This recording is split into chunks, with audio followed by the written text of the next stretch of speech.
Olá, meus queridos, sou o professor Zenildo Gato Alves, professor de História do Centro de Estudo e Evolução, né? E hoje nós vamos dar continuidade à nossa explanação sobre assuntos que são, né, deveras importantes, que caem constantemente nos vestibulares, seja na UEA, seja no Enem, seja no PSI, seja em Roraima, inclusive no Sudeste, né? E na aula de hoje nós vamos trabalhar um tema muito recorrente, e a VUNESP gosta, o Enem também gosta, porque é um assunto que vai revolucionar a sociedade brasileira, né, lá no nosso período imperial. Então hoje nós vamos trabalhar o segundo reinado, mas o segundo reinado é o mundo. Né? O segundo reinado tem acontecimentos políticos, acontecimentos sociais, acontecimentos culturais, mas o que cai constantemente é a economia do segundo reinado, tudo bem? Então vamos lá, mas antes, né, da nossa aula, não custa nada a gente avisar e pedir. Se inscrevam no canal, curtam o vídeo, compartilhem, né? Envie para os colegas e sigam os professores nas redes sociais. E esse professor que vos fala tem uma página que é o Recanto da História, beleza? Então vamos lá para a nossa aula, né? O que a gente pode falar acerca da economia do segundo reinado, né? O segundo reinado, ele inicia em 1840, né? Nós sabemos muito bem que o Império Brasileiro é dividido em três fases. Primeiro reinado, que vai de 1822 a 1831, né? Nós temos uma fase posterior ao primeiro reinado, que é o período regencial, que o Brasil foi governado por regentes, que vai de 1831 a 1840, né? E nós temos o segundo reinado, que inicia em 1840, quando a coroação do Dom Pedro II é antecipada, né? Num processo que nós chamamos golpe da maioridade. Então, o segundo reinado inicia após esse dito golpe da maioridade, né? E o segundo reinado ele durou quase 50 anos. Foram, né, 49 anos e meio aproximadamente. Então, o segundo reinado é um dos assuntos mais cobrados no vestibular, né? No caso do Enem, um dos mais importantes, né? E na UEA também constantemente vai caindo. Mas o que nós vamos abordar, como eu falei há pouco? A economia. E quando a gente fala da economia do segundo reinado, é algo maravilhoso. Porque, economicamente, o segundo reinado ele é muito diferente do período regencial, que é marcado pela instabilidade econômica, e ele é bastante diferente do primeiro reinado, que também é marcado pela instabilidade econômica, né? Então, quando a gente fala da economia no segundo reinado, a gente fala de uma economia que viveu um processo de expansão, de crescimento. O Brasil tornou-se, né, o exportador de produtos diversificados, né? No mundo nós vamos estar vivendo a segunda revolução industrial. E nesse momento que a gente está vivendo a segunda revolução industrial, né, o que a gente vai analisar? Nós vamos analisar que há uma demanda internacional por uma série de produtos, né? E o Brasil, que era um país continental, ele vai ter uma série de produtos que a Europa, que os Estados Unidos vão absorver. Quais produtos vão entrar na nossa pauta de exportação? Nós temos os produtos antigos. O açúcar continua. Nós temos os derivados da pecuária, né? Nós temos o cacau, que ganha mais destaque lá na Bahia, em Ilhéus.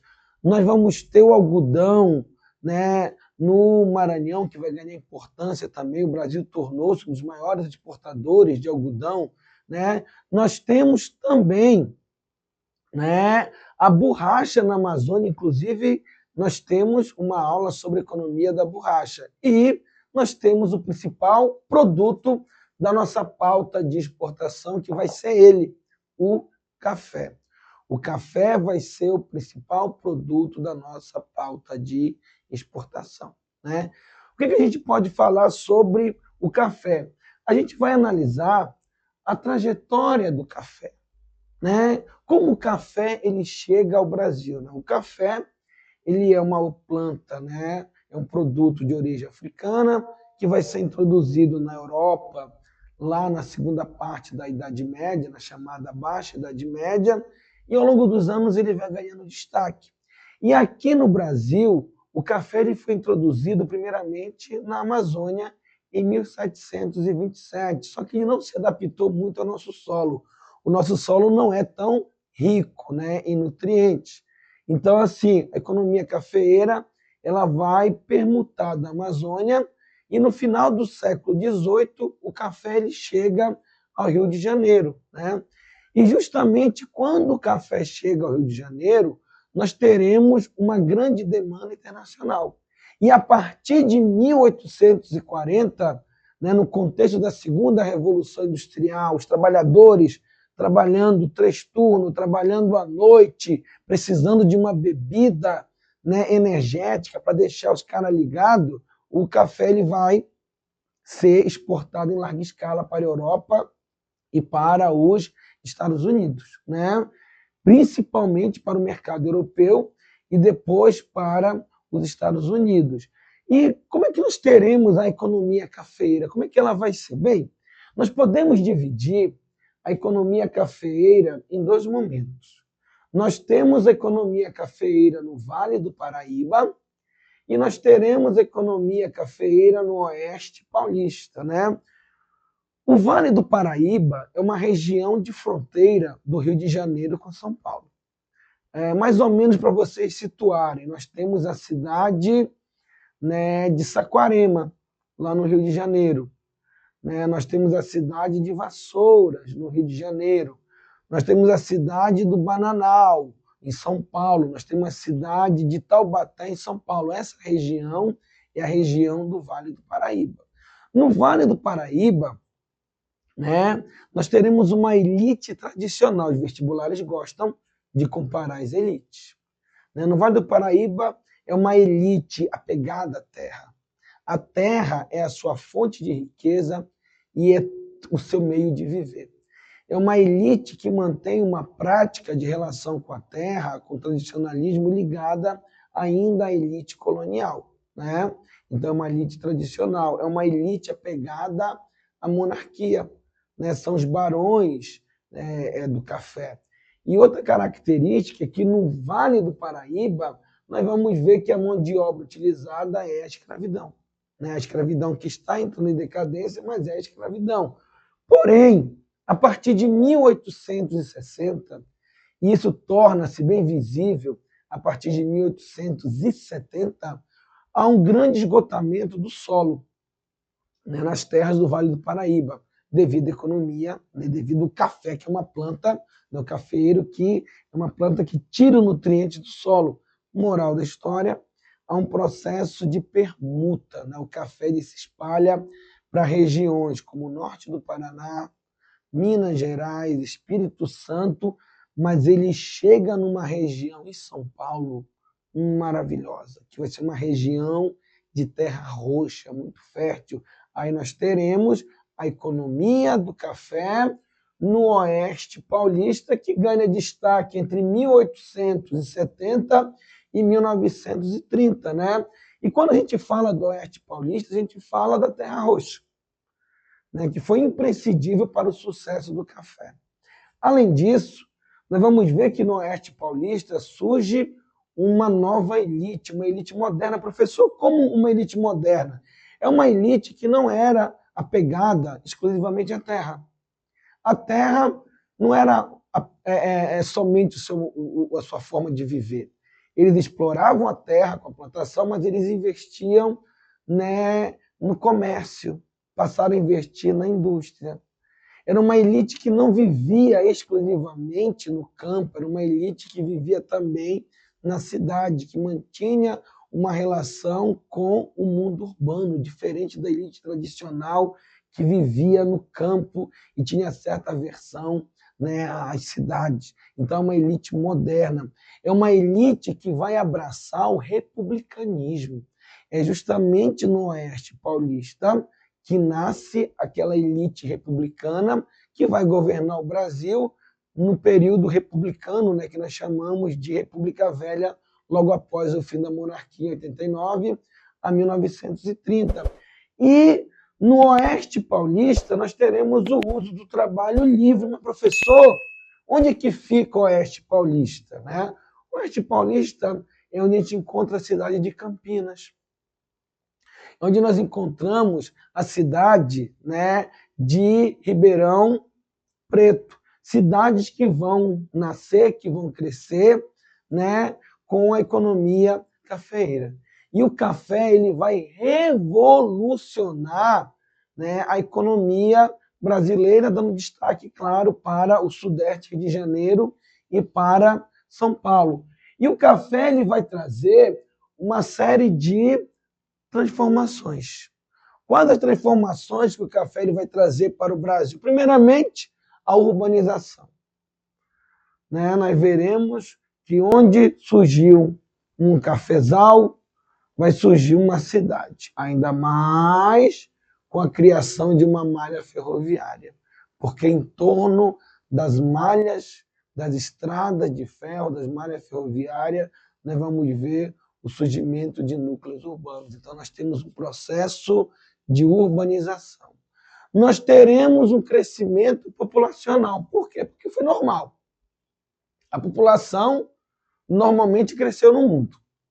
Né? No caso, na Europa e no Brasil, nas Américas. Né? Isso foi um fenômeno do período. Mas, além disso, né, nós vamos ver a imigração. Né? No Oeste Paulista se utiliza o trabalho livre. E esse trabalhador livre é do imigrante que vem. Então, um crescimento populacional devido à, né, imigração. Então, urbanização, crescimento populacional. Nós teremos a crise da escravidão, né, que a gente já trabalhou sobre a escravidão, a importância que a escravidão teve, né, no período colonial, e a gente trabalha, né, agora a crise da escravidão. E a gente vai ter uma aula falando da crise da escravidão, né, que é um assunto que cai bastante em vestibular, e está inserido a esse processo. Né? Aí nós teremos o movimento abolicionista, nós teremos a imigração, como eu falei para vocês, e nós teremos um processo de industrialização, que é a famosa Era Mauá. Né? E uma coisa que os vestibulares cobram constantemente sobre a urbanização é uma das causas da urbanização. Qual é o fator que explica a urbanização no Sudeste, né, a industrialização no Sudeste nesse período? É justamente o café. Mas, professor, eu não consigo entender. Como uma atividade agroexportadora, uma atividade agrária, ela vai ser responsável pela industrialização. Né? Como isso pode acontecer? Simples. Cada vez mais, a produção cafeeira ela vai, né, adentrando para o interior do Sudeste, para o interior de São Paulo, principalmente, ficando cada vez mais longe dos portos. Então, não dava para levar mais, né, tonelada de saca de café no lombo de burro, de mula. Não tinha como. Era necessário investir numa forma de translado. E como, na época, né, as ferrovias elas estavam vindo à tona, nós vamos ver a implantação de ferrovias no Rio de Janeiro, implantação de ferrovias, né, em São Paulo. Então, nós teremos uma malha ferroviária dinâmica. E a malha ferroviária ela é revolucionária, porque era uma tecnologia de ponta, né, para a época. Você precisava de outros, né, setores industriais para dar, como é que eu posso falar, uma manutenção, né, para completar. Então, indústria chama indústria. Né? E em torno da malha ferroviária, nós vamos ver o surgimento de cidade, surge uma rede de comércio, nós teremos um consumo de produto e os brasileiros passam a produzir, passam a investir em indústria para abastecer o nosso mercado interno. Então, a própria economia cafeeira, a necessidade do translado da produção cafeeira, foi uma grande responsável por esse processo, né, de industrialização que a gente vai viver, que é a Era Mauá, e sem sombra de dúvida, né, as malhas ferroviárias, né, relacionadas ao transporte da produção são, né, sendo redundante, já que a gente fala de ferrovia, das locomotivas, né? As malhas ferroviárias literalmente vão ser as locomotivas da nossa economia. Beleza? Eu espero que vocês tenham gostado, né, dessa análise sobre a importância do café na nossa economia. E agora vamos para o que é prático, análise de questões de vestibulares, né? Muito bem, vamos para a primeira questão. Olha só, análise de imagem. E numa análise de imagem, além de analisar a imagem, nós temos que analisar as referências que a imagem traz, para a gente poder entender, né, o ano da imagem, e nós temos que tentar contextualizar, né, analisando o ano que a imagem foi produzida. Né, essa imagem ela é de 1865, né? Ou seja, economia cafeeira. O que a gente tem na imagem? Nós temos uma locomotiva, né, atropelando o burrinho, levando o burrinho embora, né, ou uma mula, um cavalo, mas parece um burrinho mesmo. Bora falar que é uma mula, metade cavalo, metade burrinho, né?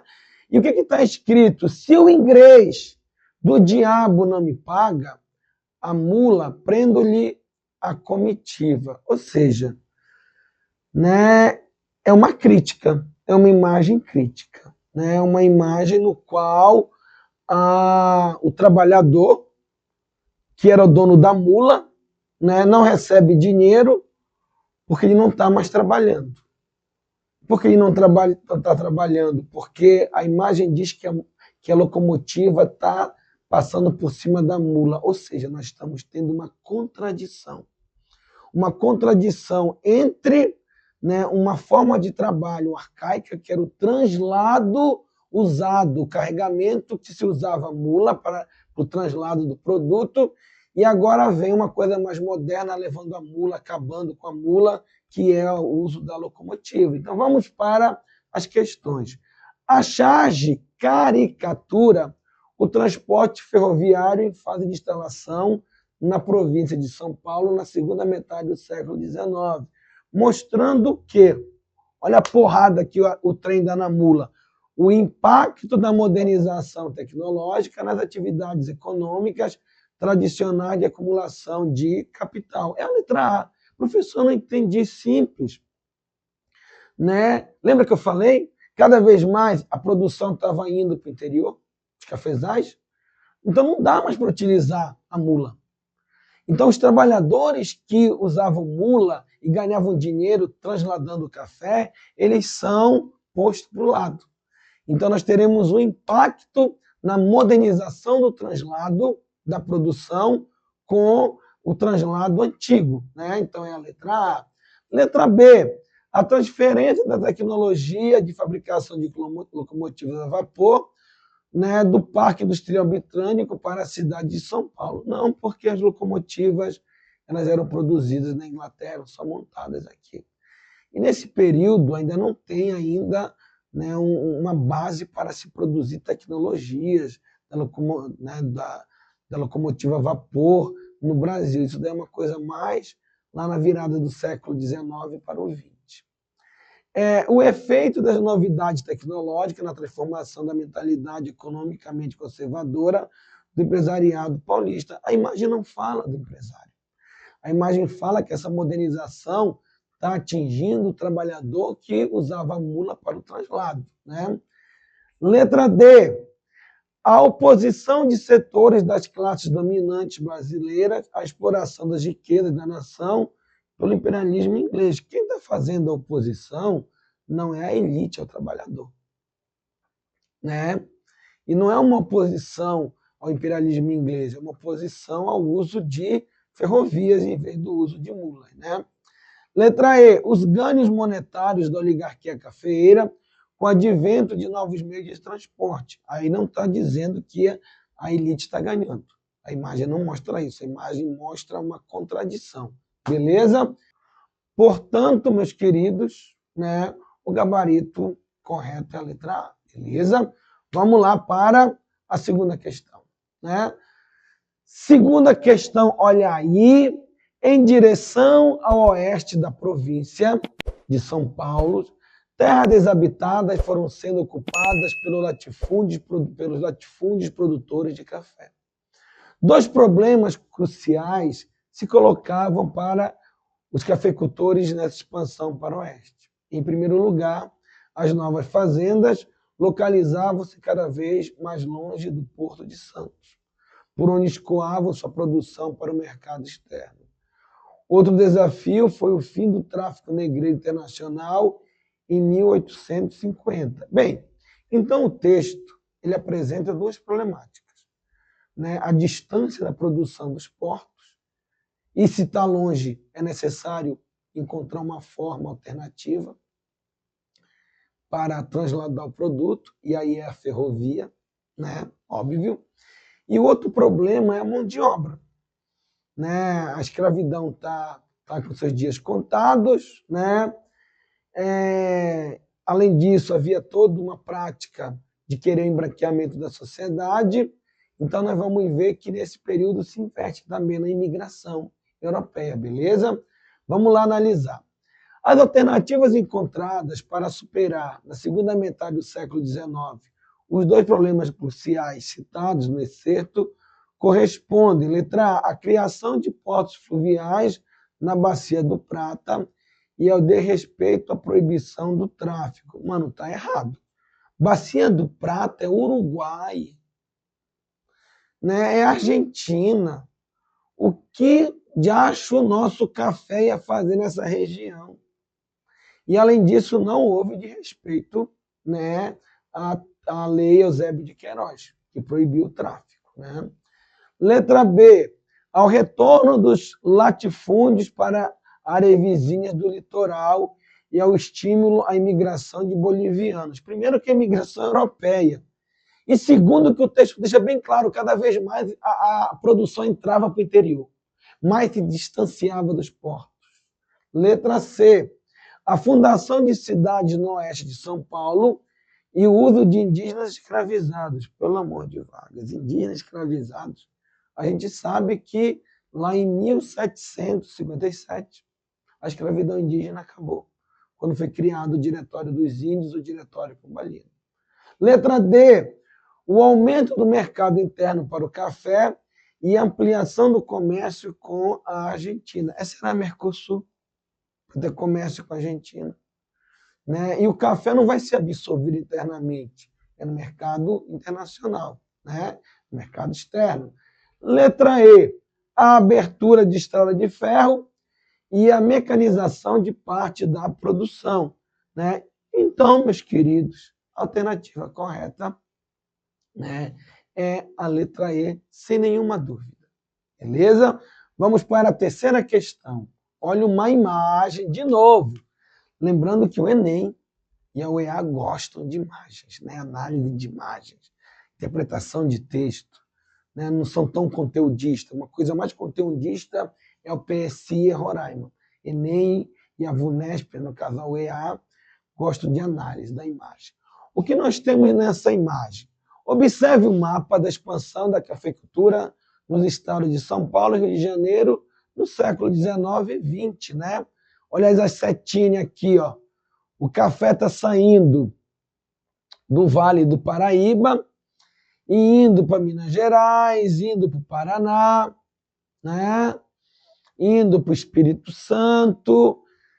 E na década de 80, o café ele está indo para o Oeste Paulista, né? Que é justamente onde o café ele vai bombar, beleza? Então é o processo, a imagem nos mostra, né, a trajetória do café indo do Rio para São Paulo e para outros estados do Sudeste. Vamos lá. Sobre o papel da cafeicultura na dinâmica territorial dessas áreas, é correto afirmar. Letra A. Iniciada no Vale do Paraíba do Sul, entre São Paulo e Rio de Janeiro, na década de 30, a cafeicultura teve pouco êxito. Ela teve sucesso, bastante êxito. Né? O café foi a principal atividade econômica, principalmente a partir de 40. Então, pouco êxito não, foi sucesso. Letra B. Professor, mas o clima não atrapalhou, né? E o trabalho a falta de trabalhadores escravos? Não. Porque, né, o café era plantado em determinado período, colhido, né, no tempo do verão, e a mão de obra que vai se utilizar, né, é a mão de obra livre quando a escravidão entra em crise. Letra B. A expansão da produção cafeeira no estado de São Paulo se deu em direção à zona oriental do estado, na década de 1850. Zona oriental é leste, né? O oeste é ocidente. E para onde é que o café vai? Ele vai para o oeste paulista. Né? Então não é para o oriente, é para o oeste de São Paulo. Né? Está errado. Aí continuando, na década. Aí vamos lá. Em decorrência da infraestrutura de transporte existente na região e a presença do trabalho assalariado, é o oeste paulista. Letra C. O início da cafeicultura no estado de São Paulo se deu na região oeste na década de 1930. Mano, não. É a partir de 1870, bombando a partir de 1880. Né? Não. Letra D. A produção cafeeira nos séculos XIX e XX concentrava-se nos estados de Minas Gerais e Espírito Santo, com a introdução de novas variantes altamente produtivas e resistentes ao clima frio dessas regiões. Não. É São Paulo, né? Vale do Paraíba e depois Oeste Paulista. Claro que a economia chega em Minas e chega, né, no Espírito Santo, chega no Paraná, mas é São Paulo. Né? Sobrou a letra E. Expandindo-se na direção oeste do território paulista, a produção cafeeira impulsionou nos séculos XIX e XX a estruturação econômica do estado de São Paulo, impactando o desenvolvimento, olha, a malha ferroviária e portuária, né, ligada ao nosso processo de modernização. Então, a alternativa correta é a letra E, sem nenhuma dúvida. Vamos para a quarta e última questão. É curioso observar o destino do caminho do mar, com a lavoura canavieira, passa de caminho de pedestre à estrada de tropas. O crescimento da lavoura canavieira no Planalto sugere a necessidade de um caminho carroçável, que, entretanto, só fica pronto quando o café já está se sobrepondo em volume ao açúcar. A estrada do açúcar era a estrada de tropas. Foi o açúcar que financiou as pesquisas para a construção da estrada da maioridade carroçável. Foi o café que se aproveitou dessa estrada que, entretanto, foi logo superada pela estrada de ferro de 1867. O que o texto fala? Né? O texto fala de São Paulo. Caminho do Mar, Serra do Mar, Planalto de Piratininga. O texto fala que existiam estradas, né, que escoavam a produção do açúcar. Depois, essas estradas foram usadas para escoar a produção do café. Com o crescimento do café, né, não vai ser mais essas estradas, porque vão se utilizar a malha ferroviária. Então, o texto aborda duas coisas. Né? Primeiro, né, uma região histórica, um caminho de escoamento de produção, e nós teremos duas produções agrícolas. Primeiramente o açúcar, depois o café. Vamos para a análise da questão. O excerto refere-se à economia paulista no período de 765 e 867, ou seja, no período de quase 100 anos. Letra A, descrevendo a estagnação. Estagnação, o cara fala em estrada, fala em dinâmica. O cara fala em movimento, então não é estagnado, é movimentado. Né? Então, estagnação é um distrator. Está errado. Letra B, mencionando a introdução do trabalho escravo, o texto não fala de trabalho escravo, o texto não fala nada do tipo de trabalho. Ele fala do produto e fala do translado. Ah, professor, Martinha trabalha escravo, o texto fala. Né? E, além disso, nós sabemos que depois temos trabalho livre. Né? Letra C, acentuando a hegemonia econômica de um mesmo produto agrícola. O texto fala em substituição, primeiro o açúcar, depois o café. Letra D, expressando a mudança progressiva do centro político do país para São Paulo. O texto não fala de política, não fala que São Paulo se tornou o centro político. E não vai se tornar, o centro político vai ser Rio, né? E depois vai ser Brasília. São Paulo vai ser o centro econômico. Sobrou a letra E, demonstrando a continuidade de uma economia agroexportadora, né? No caso, o açúcar, que vai ser substituído pelo café. Então, a alternativa, sem dúvida nenhuma, é a letra E. Né? Questões maravilhosas, questões recentes e de vestibulares, de bancas que vocês vão enfrentar pela frente, beleza? Muito bem, meus queridos, eu espero que vocês tenham gostado da explanação, do conteúdo e da análise das questões. Né? A gente se encontra em outro momento, nós iremos abordar novos assuntos recorrentes nos vestibulares e não custa nada, né, pedir mais uma vez, inscreva-se no canal, curta nossos vídeos, compartilhe, ok? Muito obrigado, tudo de bom para vocês e bons estudos.